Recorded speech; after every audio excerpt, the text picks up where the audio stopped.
Shalom, shalom mes élites, soyez les bienvenus à notre Instant Astuce sur la chaîne Yakro Easy TV, la chaîne qui vient vous faciliter toutes les astuces.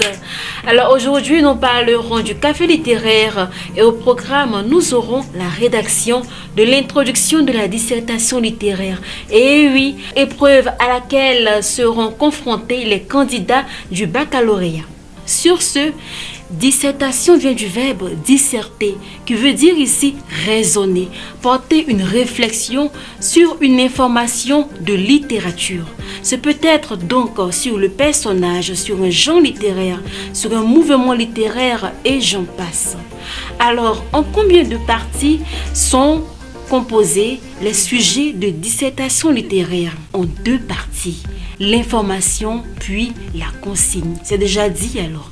L'information peut porter soit sur le personnage, sur le rôle d'un type d'écrivain, soit des romanciers, des dramaturges, des poètes, ou encore sur l'idéologie de chaque mouvement littéraire tel que la négritude ici en Afrique, le réalisme en France et j'en passe. Alors, juste à côté de l'information, nous avons la consigne également, qui est la 2e étape du sujet de dissertation littéraire. La consigne, c'est le travail à faire. Et la consigne s'identifie à travers certains verbes qui orientent la rédaction du développement. Donc, suivant la consigne, on aura alors un plan dialectique, c'est-à-dire un plan qui va d'abord soutenir la thèse ou l'information véhiculée dans le sujet, puis montrer les limites. On est d'accord? Alors, le plan dialectique s'observe, se remarque à travers les verbes ou les phrases telles que « Qu'en pensez-vous » ? « Que pensez-vous de » ? « Expliquer et discuter » ? « Expliquer et apprécier » et j'en passe. A contrario, le plan inventaire et analytique sont 2 plans uniformes ici, vu qu'ils permettent aux candidats de soutenir à travers des arguments illustrés l'information du sujet. Sur ce, le plan analytique ou inventaire se remarquera dans le sujet de dissertation littéraire à travers les verbes tels que expliquer, soutenir, étayer, montrer la véracité de. Après avoir expliqué, analysé le sujet de dissertation littéraire, nous passerons donc à des éléments de littérature. Qu'est-ce que la littérature? La littérature, c'est l'ensemble des œuvres écrites ou orales à valeur esthétique qui véhiculent un message. Ainsi donc, le conte qui est raconté au village, c'est une forme d'oralité, une forme de littérature orale. Les proverbes, les paraboles, qui sont également véhiculés pour enseigner, pour éduquer la jeunesse, sont également des formes de littérature orale. Lorsqu'elles sont retranscrites dans des documents, dans des livres, on parlera alors de littérature écrite. Sur ce, en littérature écrite, nous avons 3 grands genres. Suivant l'énonciation. Lorsque nous avons la narration, on parlera donc de récit. Dans le récit, nous avons le roman. Le roman est un long récit. Alors que le recueil de récits présente de courts, de brefs récits qui sont entassés dans un même livre, dans une même œuvre littéraire. Nous passerons maintenant au texte versifié. On parlera donc ici de poésie qui se remarque par la versification, par les strophes du texte, par le blanc d'espace. Et enfin, nous avons ici la pièce théâtrale, où nous voyons ici des personnages avec des didascalies, voilà, qui jouent un rôle, qui représente une scène. Du coup, les 3 genres littéraires ont différentes caractéristiques qu'il est important de connaître pour toute rédaction de dissertation littéraire. Alors, après analyse du sujet, Après avoir connu également les trois grands genres de littérature, on pourrait également parler des mouvements littéraires. On dira que la littérature retranscrit les faits de société, qu'elle soit onirique, c'est-à-dire qu'elle fasse rêver, qu'elle soit didactique, c'est-à-dire qu'elle enseigne sur des us et coutumes, qu'elle soit historique, c'est-à-dire qu'elle retrace l'histoire d'un peuple, qu'elle soit satirique, c'est-à-dire qu'elle critique des dysfonctionnements en société. La littérature présente, sinon s'inscrit dans des mouvements de pensée, dans des idéologies. C'est en cela que on verra ici en Afrique la négritude, qui est un mouvement littéraire qui a permis l'acquisition des indépendances dans les années 60 en Afrique.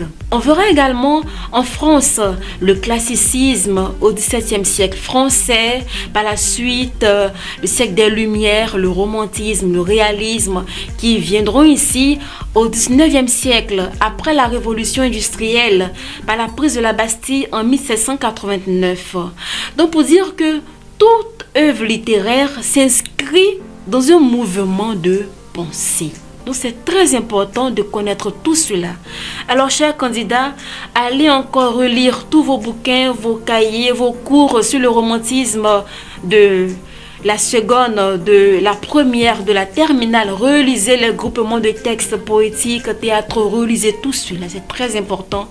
Alors maintenant, nous allons passer à la rédaction de la dissertation littéraire. Comment rédiger un sujet de dissertation littéraire? C'est tellement simple. C'est un jeu. Il faut juste connaître la méthodologie. Mais bien avant, connaître également la littérature, les mouvements littéraires. Amusez-vous à connaître cela, à lire le réalisme, le naturalisme, le parnasme, le surréalisme, le symbolisme et j'en passe. Amusez-vous à lire cela quotidiennement. C'est la vie. J'aime bien dire que la science représente ce que sont les membres pour le corps. Parce que la science agit. La science agit. Grâce à la science, on a ici une caméra, un ordinateur portable et j'en passe. Alors que la littérature, c'est l'ensemble de tout cela. La littérature, c'est ce que représente l'âme pour le corps. Un corps sans âme est vide. Donc science sans conscience n'est que ruine de l'âme. Sur ce, revenons donc à notre sujet de dissertation littéraire. La rédaction de la dissertation littéraire se présente en trois grandes étapes. D'abord l'introduction, le développement et la conclusion. Aujourd'hui, nous ne parlerons que de l'introduction. Pour bien rédiger notre introduction de dissertation littéraire, vous allez réviser vos cours, sans reprendre le cours de vos différents professeurs, mais les éléments importants que je vais expliquer sont la généralité. Ensuite, l'insertion du sujet. En outre, la reformulation. Puis, le problème. Ensuite, la problématique. Et enfin, l'annonce du plan. Comment énoncer la généralité de votre sujet de dissertation littéraire? La généralité peut être thématique, c'est-à-dire que elle peut être ici une définition du thème clé de l'information du sujet. Elle peut également être idéologique, c'est-à-dire elle peut s'appuyer sur le mouvement littéraire de l'auteur qui est présenté. Lorsque nous connaissons, lorsque nous savons à quel mouvement littéraire appartient l'auteur qui a énoncé, qui a donné une citation, on peut s'appuyer sur le mouvement littéraire. Cela permet au professeur qui corrigera votre copie de connaître, de remarquer votre richesse littéraire. Vous comprenez? Ainsi donc, un exemple type que je vais vous donner. Dans son roman « Le rouge et le noir », Stendhal affirme « Le roman est un long miroir que l'on promène tout au long de la rue. » Dans une argumentation illustrée, expliquer et discuter la pensée de Stendhal. Dès lors, nous voyons ici les deux grandes parties de ce sujet. l'information. Dans son roman Le Rouge et le Noir, Stendhal affirme: le roman est un long miroir que l'on promène tout au long de la rue. La consigne, dans une argumentation illustrée, expliquer et discuter la pensée de Stendhal.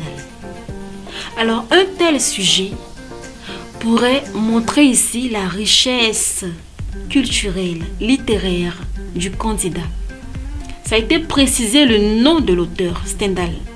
Donc, pour celui qui sait déjà que Stendhal appartient au réalisme, il peut donc s'appuyer sur le réalisme pour en faire sa généralité. Alors, vous verrez ici Honoré de Balzac et Stendhal. Je l'ai dit parce que là, je le sais.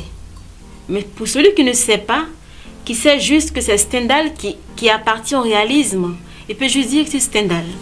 Mais sinon, le réalisme ici est un mouvement littéraire qui permet de relater les faits réels de la société. Et les chefs de file sont Honoré de Balzac et Stendhal. Alors, on écoute ceci. Honoré de Balzac et Stendhal sont deux chefs de file du réalisme, mouvement littéraire apparu au XIXe siècle. À l'instar de leurs contemporains, ils se servaient du roman pour peindre les réalités sociales françaises. Donc voilà la généralité idéologique. Une autre généralité qui pourrait être thématique, vu que le sujet ici a pour thème central le roman. Le roman, c'est un genre littéraire. Donc l'élève va donc s'appuyer sur la définition du roman pour en faire sa généralité. Écoutez très bien. Le roman est un genre littéraire à caractère narratif qui raconte une longue histoire. Il faut préciser, une longue histoire vraisemblable. Donc voilà une généralité définitionnelle ou thématique. Je peux m'appuyer simplement sur vraisemblable ici pour dire que c'est à la fois le fictif et le réel. Ou encore, vu que le sujet ici parle du miroir, alors que le miroir reflète la société. Donc on peut mettre l'accent sur le réel et le fictif dans la définition. Je reprends donc ceci. Le roman est un genre littéraire à caractère narratif qui raconte une longue histoire à la fois imaginaire et réelle. Vous voyez que là, j'ai mis l'accent sur l'aspect réaliste et l'aspect imaginaire ou fictif du roman. Sur ce, je vais maintenant m'appuyer sur l'aspect réel pour annoncer, pour insérer le sujet.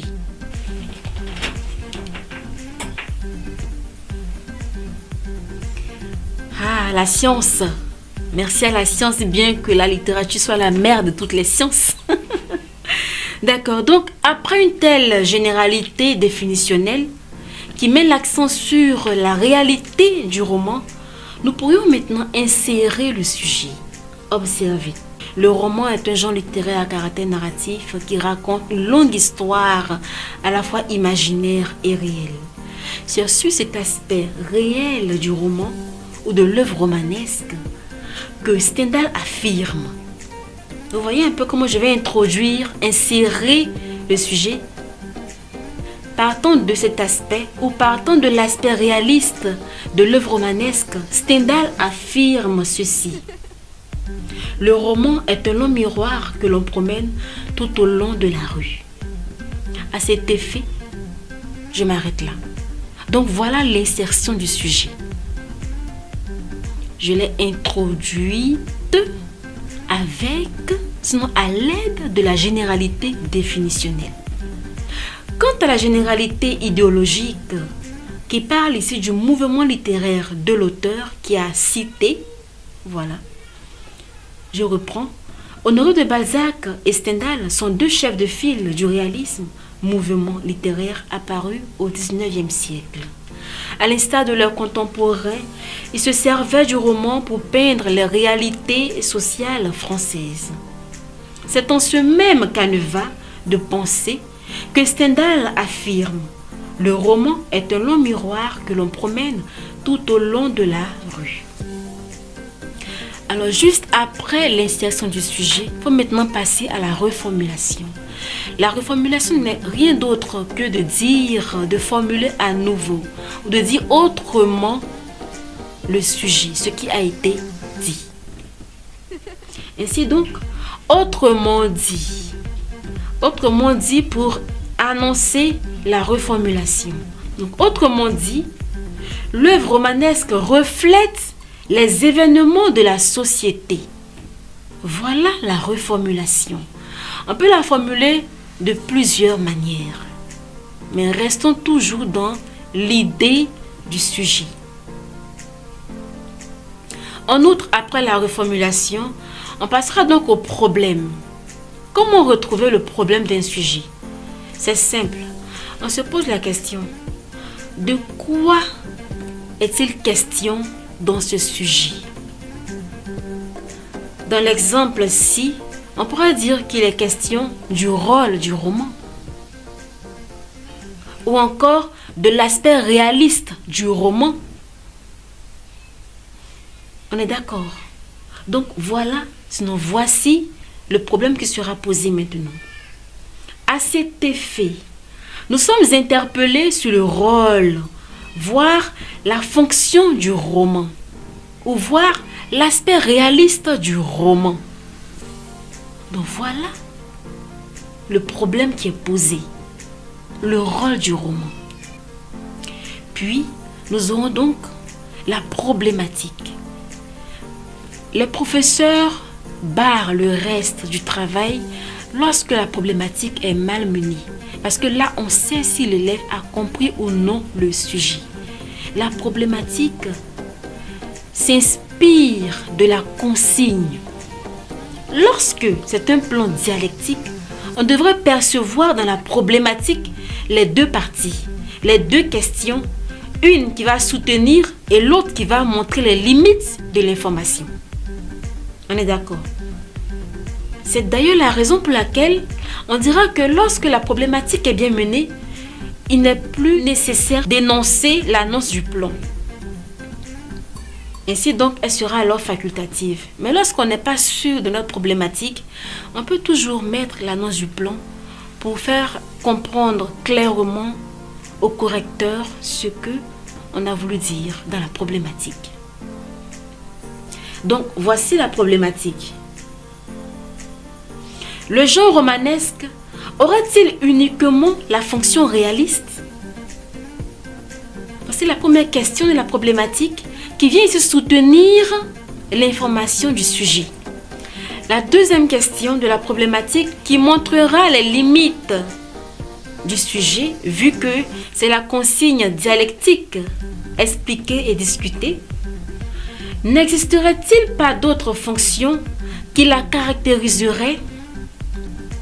Donc voilà la problématique qui est menée avec les deux orientations, les deux questions qui orienteront le travail à faire dans le développement. L'annonce du plan qui est ici facultative.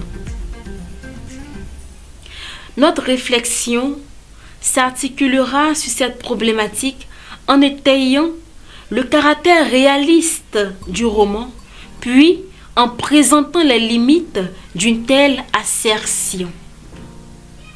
Point. Alors, voilà présenter l'introduction d'un sujet de dissertation littéraire avec pour consigne expliquer et discuter qui montre ici un plan dialectique.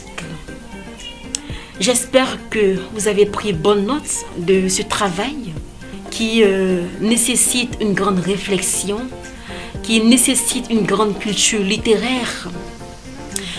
J'attends toujours vos préoccupations. Je rappelle, alors le sujet de dissertation littéraire présente deux parties, l'information et la consigne. Donc pour mieux comprendre un tel sujet, il faut juste bien lire et relire 2 à 3 fois le sujet, puis chercher à comprendre l'information. Qu'est-ce que j'apprends dans l'information d'un tel sujet? Puis passer à la consigne. Alors quel est le travail à faire? Est-ce un plan dialectique que je dois aborder? Est-ce un plan analytique ou inventaire? Pour remarquer le plan dialectique, n'oubliez pas les questions On avait dit que pensez-vous d'eux, qu'en pensez-vous, ou encore par les verbes expliquer et discuter, ou encore expliquer et apprécier. A contrario, le plan analytique ou inventaire ne présentera qu'une seule partie, celle qui serait de soutenir, de prouver la véracité de l'information du sujet. On est d'accord. Donc la compréhension se fera d'abord par votre culture littéraire. Il faut bien vous former sur les mouvements littéraires. Le romantisme, ça a déjà été vu en seconde. Le réalisme, le symbolisme, le parnasme, qui ont aussi été vus en première et en terminale. Donc, révisez les mouvements littéraires. C'est très important. Apprenez la définition, connaissez, voilà, la définition de chaque genre littéraire. Voilà. Et soyez relax parce que tout sujet de dissertation littéraire présente ici un rôle spécifique. On pourrait même parler d'un personnage ou des personnages. Dire que ce ne sont que des êtres fictifs, étayés. Vous voyez? Alors que on a des œuvres autobiographiques où on a ici des titres éponymes où l'auteur est en même temps le personnage principal de l'œuvre. Donc là, lui, il a existé. On a aussi des pièces théâtrales telles que celle de Aimé Césaire, Une saison au Congo, qui retrace l'histoire de Patrice Lumumba. Patrice Lumumba, qui est un personnage de l'œuvre ici, mais dans la vie réelle, il a existé. Donc pour dire que pour mieux comprendre un sujet, il faut juste avoir une culture littéraire. Il faut bien réviser ses cours, il faut bien lire. Et puis, voilà, bonne chance à vous. En ces termes, prend fin notre temps d'Instant Astuce, café littéraire sur Yacro Easy TV. J'espère que je vous ai été utile. Nous attendons vos préoccupations toujours sur notre plateforme YouTube, Facebook. Sachez que la chaîne Yacro Easy TV est la chaîne qui vient vous faciliter la vie. Merci, à la prochaine pour le prochain numéro de Instant Astuce. C'était Marilyn Allo pour vous servir. Au revoir.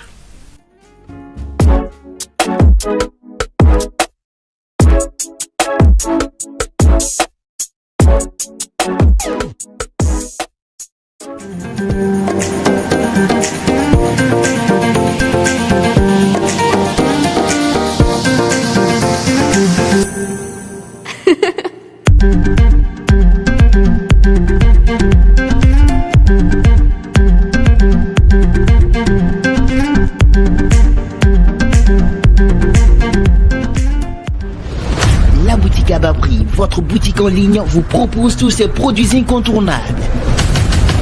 Achetez désormais votre thermomètre à infrarouge, votre glucomètre et tensiomètre à bas prix. Situé à Yamoussoukro, secteur Malachi, ex-Maki 150 des 220 logements, elle vend du miel, du beurre de karité, du produit Zamba, des postes de radio transistor et bien d'autres. Pour tous vos problèmes de santé et tout renseignement, contactez le 07 89 84 20 66 ou le 01 40 40 12 40.